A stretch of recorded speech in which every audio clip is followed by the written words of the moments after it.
Então, queridos irmãos, bom dia a todos, sejam bem-vindos. E nós estamos com uma série muito especial.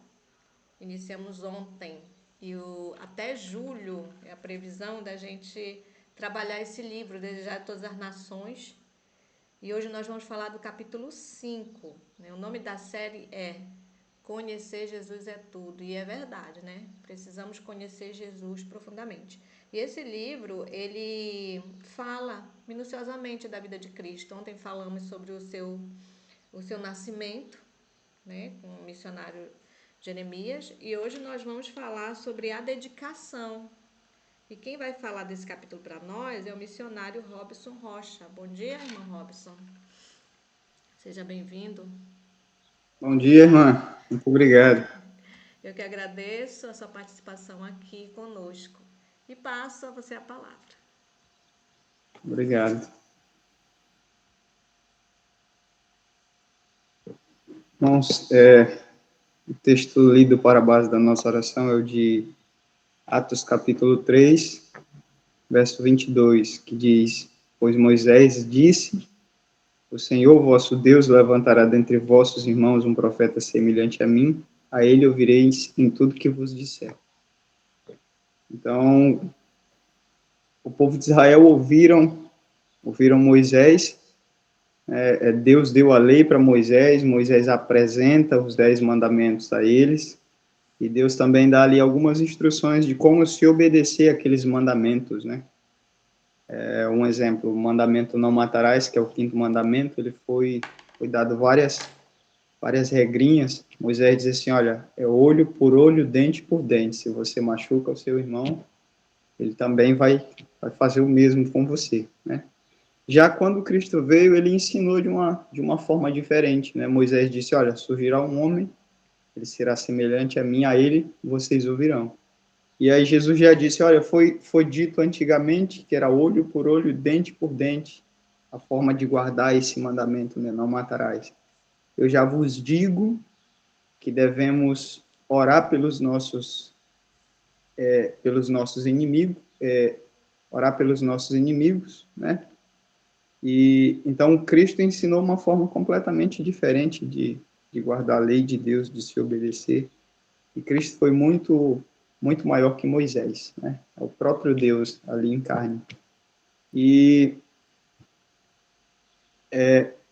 Jesus, ele existia uma lei em Israel que toda criança ela precisava ser dedicada, né? Cerca de 40 dias depois que Jesus nasceu, Maria e José levaram ele para Jerusalém para apresentá-lo a Deus, né, e oferecer ali sacrifício. Isso estava de acordo com a lei judaica, era comum acontecer isso. Então, Jesus devia se conformar com a lei judaica em todos os seus particulares. Isso é, quando ele nasceu, ele foi circuncidado, né, e a circuncisão era um símbolo de sujeição à lei de Deus, de obediência à lei de Deus, né. E como oferta, a lei exigia que a mãe levasse um cordeiro, né, o cordeiro de 1 ano para o holocausto e um pombinho esse pombinho servia como oferta pelo pecado. E só que a lei também dizia que se os pais eles fossem pobres, eles não tivessem condição, a pessoa poderia levar aí 2 rolinhas e 2 pombinhos, um para o holocausto e outro como oferta, né, para o pecado. Todas as ofertas que eram levadas ao santuário, elas deviam ser ofertas sem mancha e sem defeito algum. Os animais precisavam ser todos saudáveis, né, sem nenhum problema. Porque todos representavam Cristo. Então, dessa exigência, nós concluímos, né, que Jesus Cristo ele não tinha nenhuma deformidade física. Ele era completamente saudável. Como é dito em 1 Pedro capítulo 1, verso 19, ele era o cordeiro imaculado e sem contaminação, né? Então, a estrutura física de Cristo, ela era sem defeito algum. É dito no Evangelho que ele crescia, né, em saúde e em sabedoria e em graça diante de Deus e diante dos homens. Então, durante a vida, toda a vida que Cristo viveu aqui nessa terra, ele vivia em conformidade com as leis da natureza. As leis da natureza e as leis espirituais, né? A lei de Deus.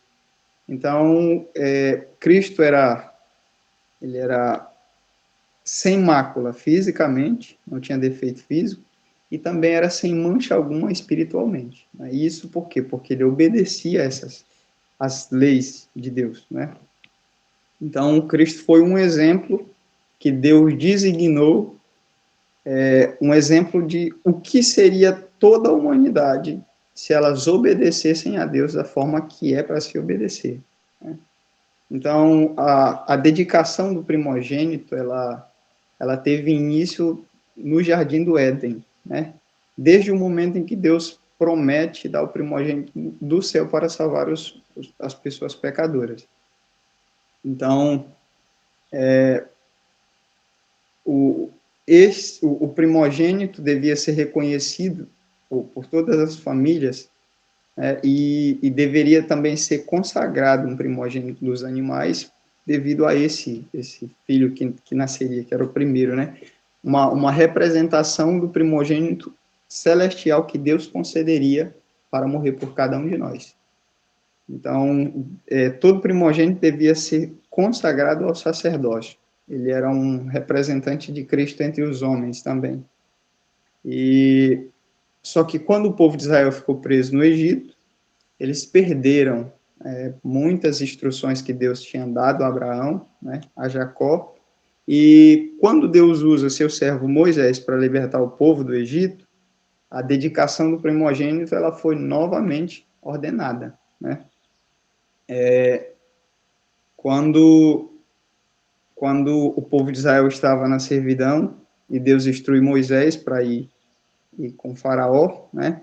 Êxodo, capítulo 4, versos 22 e 23, diz as seguintes palavras: Assim diz o Senhor, Israel é o meu filho, o meu primogênito. E eu te tenho dito, deixa ir o meu filho para que me sirva. Mas tu recusastes deixá-lo ir. Eis que eu matarei o teu filho, o teu primogênito. Né? Então, Moisés entregou essa resposta a Faraó, e só que a resposta do rei, né, é o que diz lá em Êxodo 5, verso 2. Quem é o Senhor para que eu obedeça a sua voz? Deixe Israel. Né? Não conheço o Senhor, nem deixarei Israel. Então, Deus operou em favor do seu povo, por meio de alguns sinais, algumas maravilhas, né, trazendo aqueles juízos terríveis sobre Faraó. E a última praga foi a morte dos primogênitos. Né? Então, por fim, o anjo destruidor que foi incumbido de matar o primogênito dos homens e dos animais, dos egípcios, ele fez isso aí.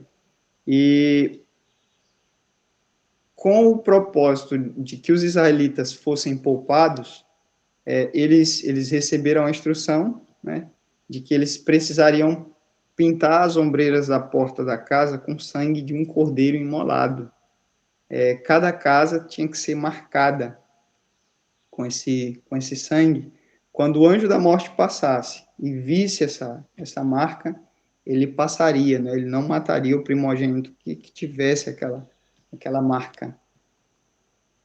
Então, depois que Deus enviou juízos, né, sobre o povo do Egito, Deus disse assim a Moisés, em Êxodo 13, verso 2, né, santifica-me todo primogênito de homens e de animais, porque meu é. Então, desde o dia que Deus feriu todo primogênito da terra do Egito, né, os israelitas eles deviam santificar a ele todo primogênito em Israel, desde o homem até o animal, né? Deus diz assim em Números que esses serão meus, né? Então, quando o serviço do tabernáculo foi estabelecido, ao invés de o primogênito ser o líder ali, né, que levava, digamos assim, o sacerdócio da casa, Deus escolheu uma tribo, né? Em lugar do primogênito, Israel, Deus escolheu uma tribo, que era a tribo de Levi. para que eles ministrassem no santuário.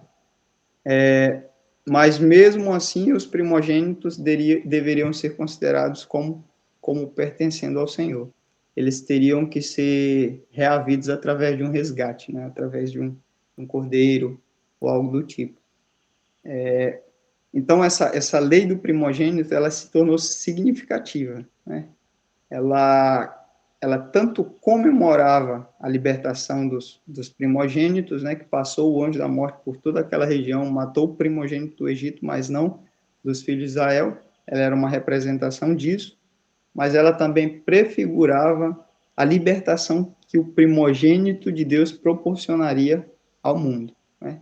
Então, assim como aquele sangue nos umbrais das portas, eles livraram os primogênitos dos israelitas, assim o sangue do Filho de Deus, ele seria o que livraria o mundo completamente da morte, né? Então, o sangue de Cristo tem poder de salvar o mundo. Então, isso se acha, essa representação do primogênito, ela se acha ligada à apresentação de Cristo, né? Quando Maria e José foram levar Cristo a ser dedicado. Isso era uma... Aquela dedicação era uma representação disso. Cristo, o primogênito de Deus, que, assim como o símbolo daquele cordeiro que livrou o povo de Israel, ele livraria o mundo, né? Salvaria o mundo, digamos assim, da condenação. E a questão é que os sacerdotes, eles não enxergaram isso, né? Eles não viram, eles tinham as profecias para estudar, mas eles não viram esse mistério na apresentação daquela criança, né? Então, a apresentação de crianças era uma cena comum, os sacerdotes faziam isso diariamente, eles recebiam arrecadação, dinheiro, né, para fazer esse trabalho. Então, isso foi seguido vários e vários anos, de forma cotidiana, uma rotina, e os sacerdotes, eles davam pouca atenção aos pais ou às crianças que ali eram apresentadas, né? Eles só davam mesmo alguma importância quando ele reconhecia que a pessoa, que os pais tinham alguma fortuna, ou então, se eles tivessem alguma posição elevada, né, na sociedade. E José e Maria eram pessoas pobres, né? Então, quando eles trouxeram seu filho ali, os sacerdotes com certeza observaram sua forma de se vestir, né? Eram galileus e com certeza tinham um vestuário humilde. Nada havia na aparência de José e Maria ou de Jesus que pudesse atrair a atenção daqueles homens, né? E José e Maria apresentaram uma oferta de classe pobre, né? Então, o sacerdote fez a cerimônia tendo aquela criança nos braços, ele ergueu, né, perante o altar, depois devolve a mãe, mas ele mal imaginava que ele estava segurando aquele o qual todos os profetas disseram, né? Aquele que Moisés mesmo disse, olha, surgirá um homem, ele será semelhante a mim, a ele vocês ouvirão, né? Mal pensava que naquela criança encontraria-se a majestade do céu, ou seja, o Rei da Glória, né?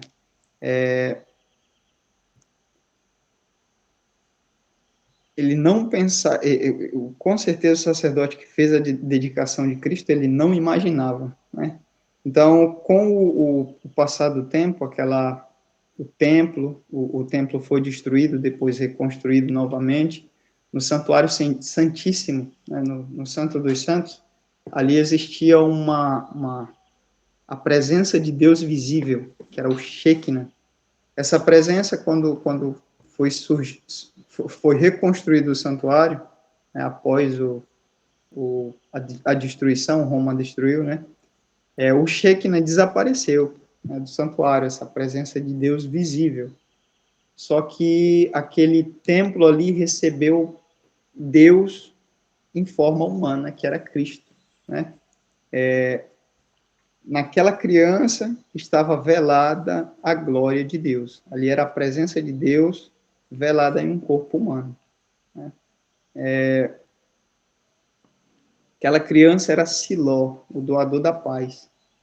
É ele que Moisés tinha declarado assim, que declarou a Moisés, né? Eu sou. Era praticamente Deus ali, Cristo. O sumo sacerdote, né? O qual tem o sacerdote perpétuo hoje, né? Que está à destra de Deus nas alturas, como é dito em Hebreus.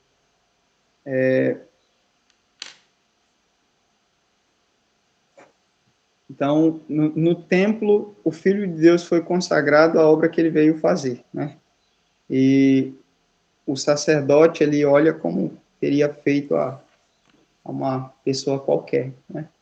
Mas essa dedicação, ela não foi passada de forma despercebida, né? Ali em Jerusalém havia um homem, sobre esse homem é dito em Lucas capítulo 2, verso 25 e 26.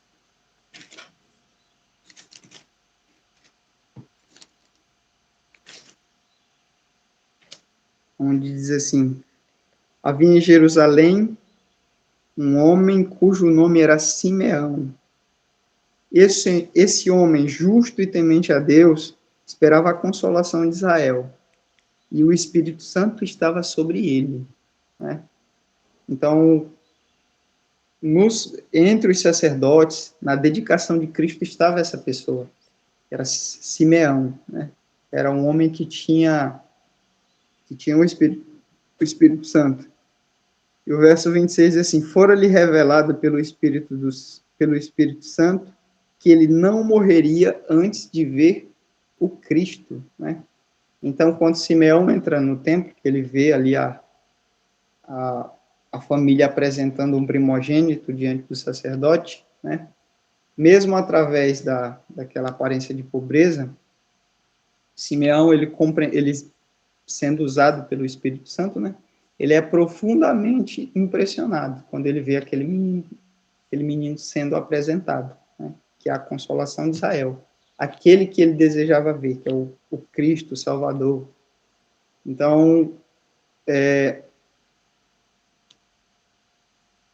a criança é devolvida a Maria e Simeão toma a criança nos braços, né? Então, ali, com certeza, possuído de uma alegria que ele nunca tinha experimentado antes, ele levanta o Salvador no verso 29 e 32,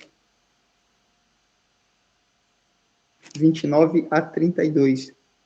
Ele diz o seguinte: agora, Senhor, despede em paz o teu servo segundo a tua palavra, pois os meus olhos já viram a tua salvação, né? Então, o Espírito Santo de Deus estava sobre esse homem. E José e Maria estavam ali, contemplaram Simeão falando, né, essas palavras de Jesus, e ele abençoou também Maria, né? O verso 35 e 36 diz assim: eis que este é posto para queda e elevação de muitos em Israel, e para sinal que é contraditado. É uma espada que transpassará também a tua própria alma, para que se manifeste os pensamentos de muitos corações, né? Então, ali, no momento da dedicação, existiam pessoas que eram adoradores do Deus vivo, que estudavam as profecias, né? E que discerniram o tempo em que nasceu esse prometido primogênito, né? Que era Jesus. Enquanto isso, algumas pessoas de posições elevadas, alguns sacerdotes, príncipes, né? Que também estudavam as profecias, que contemplavam as declarações proféticas, mas não estavam andando no caminho do Senhor, consideraram aquela dedicação como algo normal, né? Então, isso acontece muito hoje nos nossos dias, às vezes Jesus se manifesta para cada um de nós de algumas formas e algumas maneiras, e nós, às vezes, não estamos atentos, né, para discernir o que está acontecendo. Então, às vezes, Jesus é manifestado a nós através de uma pessoa necessitada, né? E será que nós reconhecemos, né, que ali é Cristo? Às vezes, uma pessoa pobre que necessita de auxílio, né? Às vezes, a pessoa está envolvida em pobreza, em fadiga, e a nós é revelado Cristo, né, para nós ajudarmos essas pessoas. Tanto é que Cristo diz assim, quando ele disser, vinde benditos do meu Pai, possui o reino que está preparado para vós, muitos vão dizer assim, Senhor,